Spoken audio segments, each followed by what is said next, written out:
Well, hello everybody and welcome to Jeff's Baking Blog. Today I'm going to make a recipe, or indeed it's going to be two recipes from Marcella Hazan's The Essentials of Italian Classic Cooking. I'm going to make a tomato sauce with butter and onion, or onion and butter, and to go with that I'm going to make some gnocchi, and I haven't done the gnocchi in the past, so it's going to be a new experience for me as well. It doesn't seem to be a tricky recipe, but there's a little bit to it because you have to prepare the tomatoes and you have to prepare the potatoes. Now, I know you can buy passata and you can use passata instead of fresh tomatoes, and you can use tinned San Marzano tomatoes instead of fresh tomatoes, but I'm doing it the way Marcella suggests doing it if you can get the San Marzano tomatoes fresh. So that's basically the introduction, and I'll go on to the ingredients.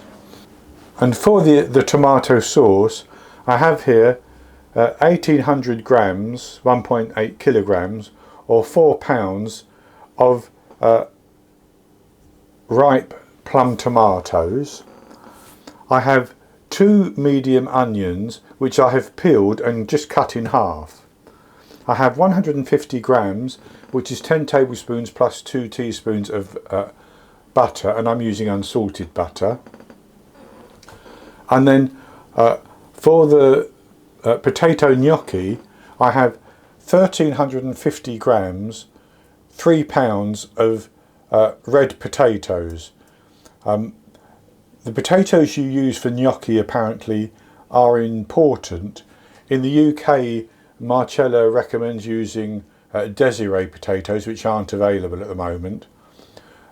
You can use King Edward or Maris Piper, but they may be a little bit too floury. So I've opted for another red potato, similar to Desiree. In United States and in Canada, I think russet potatoes are the suggested ones.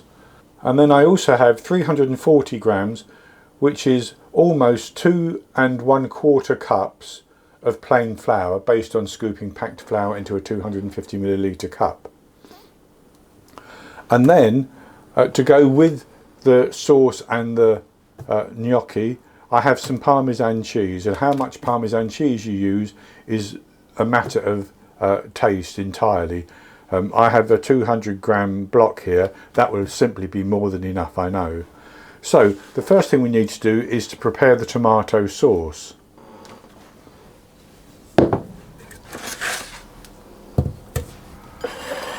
And in order to do that, we've got to get the tomatoes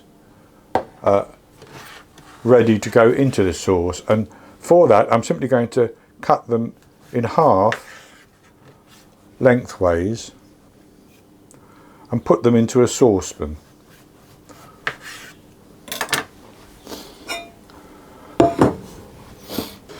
And so that's the tomatoes in the saucepan, and I'm going to cover that and put it onto a medium heat, and I'm going to cook them on that medium heat for 10 minutes. And then what I'm going to do is I'm going to put them through my food mill, and that will separate out the skins and such like, and it will allow the tomato pulp with some juice and some seeds to go through, ready to make our sauce. Now, if you don't have a food mill, you don't want to do it that way, you can simply blanch the tomatoes, slit the tops and blanch them for about 30 seconds in boiling water, then take them out, peel the skins off, and then you can chop the tomatoes into small pieces, and that will achieve the same result basically. So I'll come back when the tomatoes have cooked for 10 minutes covered in that pot.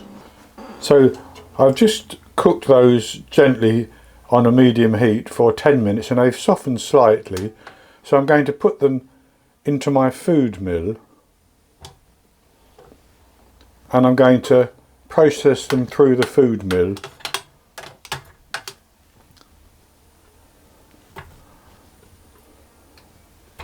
until I've done all of them.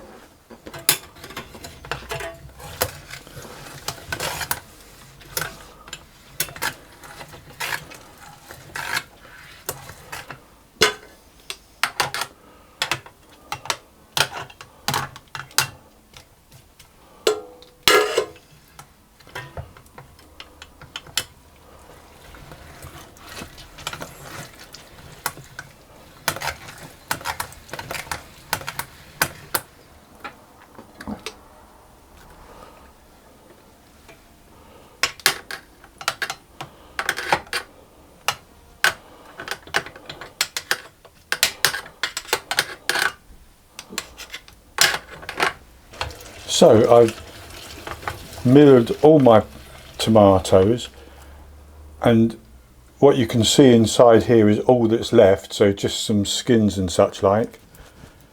So I'm just going to wipe the underside of the mill to get off any flesh that's hanging on the mill.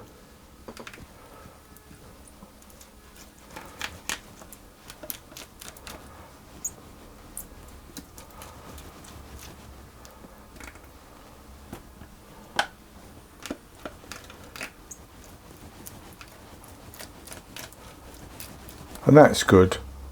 So what I'm going to do is I'll just give that a little stir around,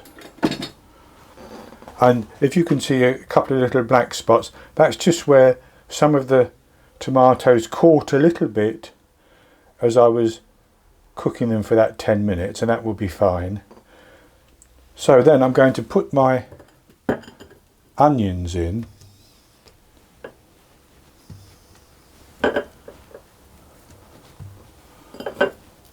Just like that, and then the butter as well.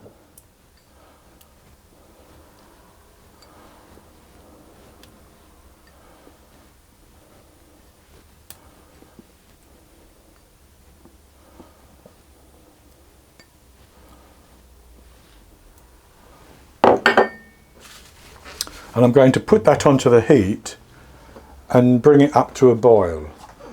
So I have that on the heat and I'm bringing it to a boil. And what I'm going to do is I'm going to put in a teaspoon of salt to season it. I will taste it later, and if it needs more I will put more in.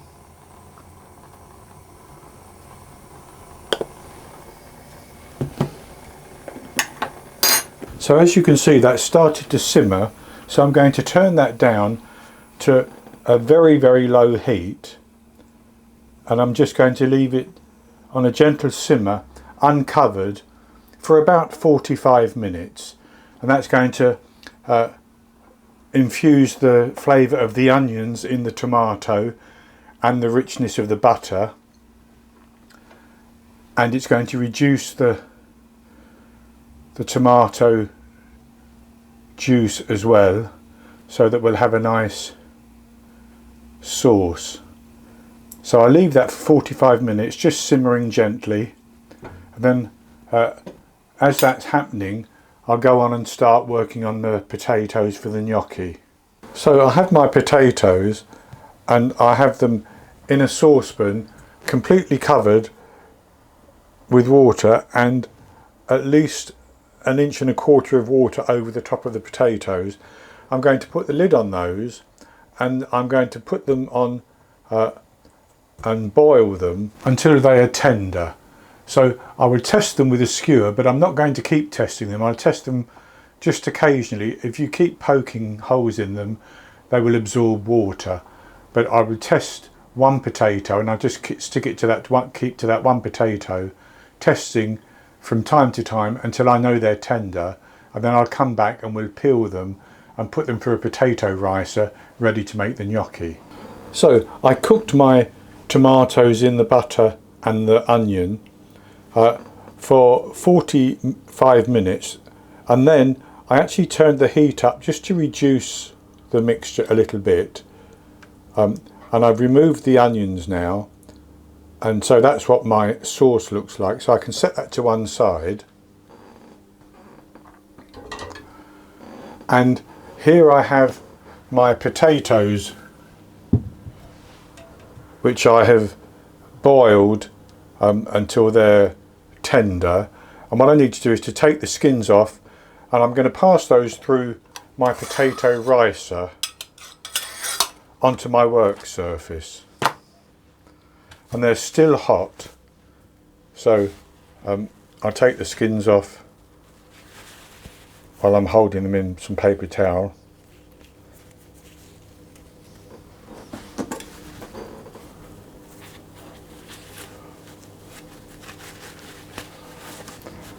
And I should say while I'm doing this,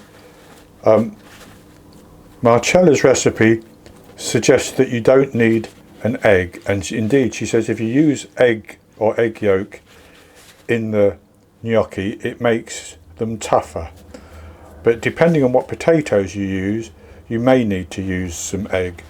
I'm going to hope that I don't have to use any egg, but we will see.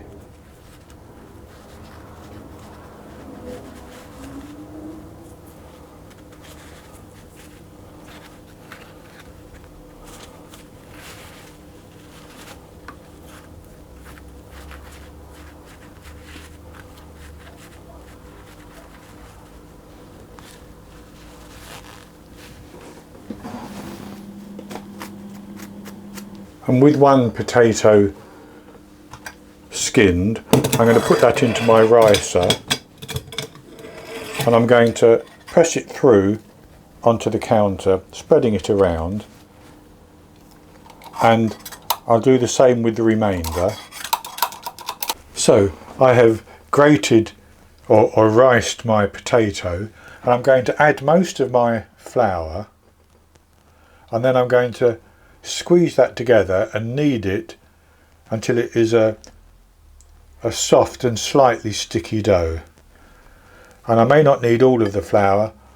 As you know, flour absorbs moisture at different rates depending on a number of factors, but I'll put most of the flour on, and I'm going to press it down and pull it in and work it until I have a dough, adding more flour as necessary.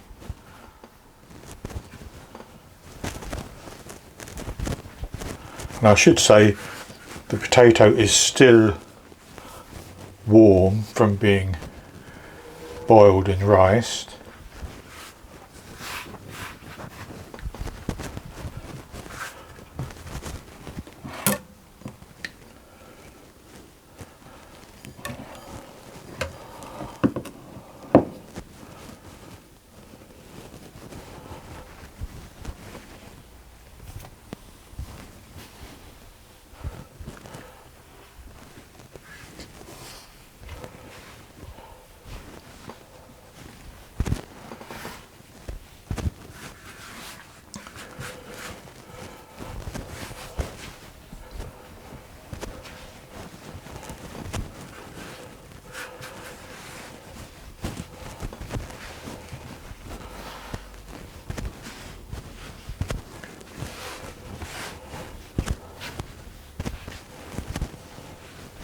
So I have my dough here, and I haven't used all my flour, so I'm actually just going to take a plate.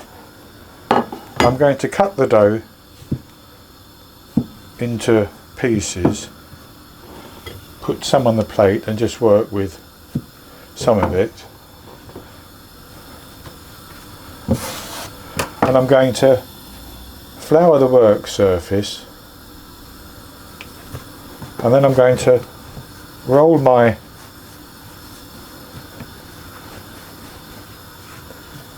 gnocchi dough into a sausage or a log which is about an inch thick,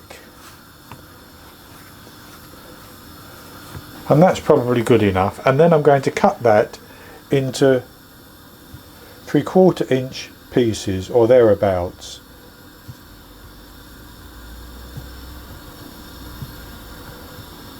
And with my pieces like that, I'm going to shape them. Now if you have a fork, and this is according to Marcella's recipe, hold the fork with the handle away from you and put the dough on the tines of the fork, and with a finger press it down and roll it, and it will create a shape with an indentation. I'm going to try it the other way because I think it going to work better the other way. So I'm just going to roll that and let it fall off like that.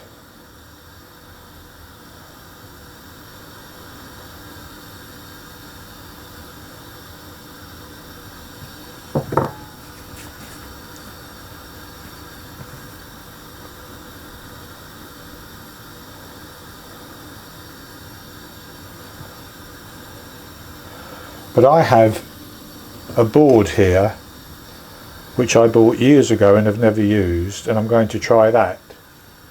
So I'm simply going to roll it down the board like that.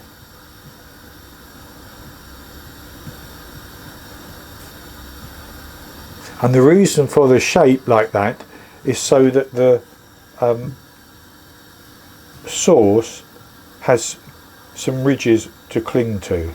So I have more to do, and I should say at this stage that I'm not going to cook all of mine. I'm going to shape these and I'm going to freeze them on a baking tray. So I'm going to shape them and put them onto a baking tray and freeze them, and once they've frozen I'm going to put them into bags for portions, and I can then cook those off at any time. But these ones which I have made, I will cook and use some of my sauce. So I have a large pan with some water in, and I put about 4 litres, which is about 4 quarts of water in, and I've salted that water, and once that boils I'll be ready to cook these and then put them into some sauce with some Parmesan cheese, and we'll have a taste of them. So my water is boiling, and I'm just going to drop a couple of them into the water, and I'm going to leave them until they rise to the surface, and then once they've risen to the surface I'm going to count about 10 seconds and take them out, and I'll taste one, and if it tastes floury it means they need a couple more seconds on the surface, 2 or 3 seconds before they come out, and if it tastes overdone and almost as though it's falling apart, they need a couple less seconds, but 10 seconds seems to be what Marcella recommends they will probably need. 1, 2, 3, 4, 5, 6, 7, 8, 9, 10.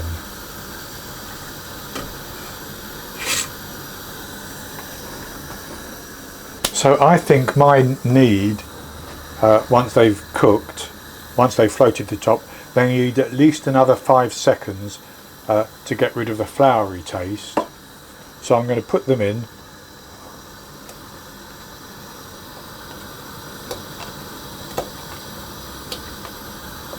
Without overcrowding the pan.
And then as they've cooked I'm going to put them onto my plate, and I've put some sauce on the plate which I will sprinkle with some Parmesan, and then I will put the cooked gnocchi on.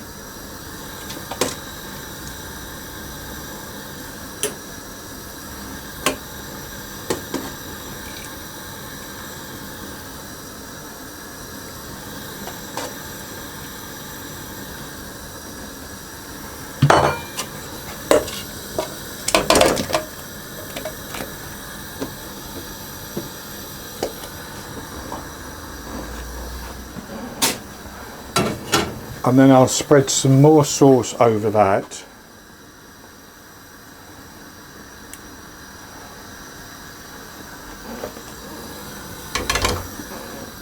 And some more Parmesan.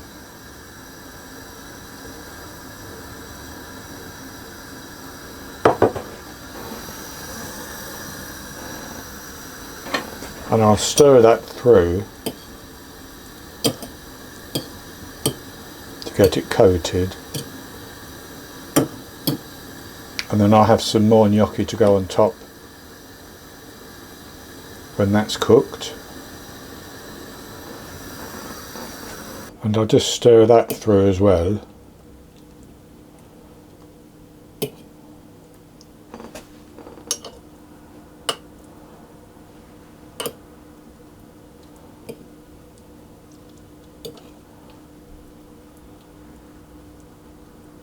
And sprinkle some more parmesan over the top.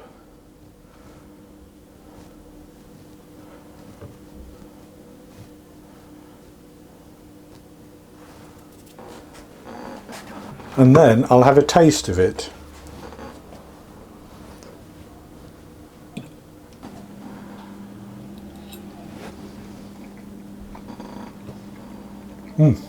Oh,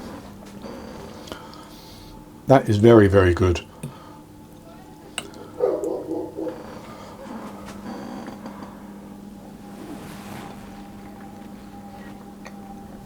So tender and soft and fluffy. I'm very surprised, because the only time I've eaten gnocchi in the past, it was very, very sort of stodgy and firm. This is nice and soft, and that sauce with the parmesan is simply wonderful.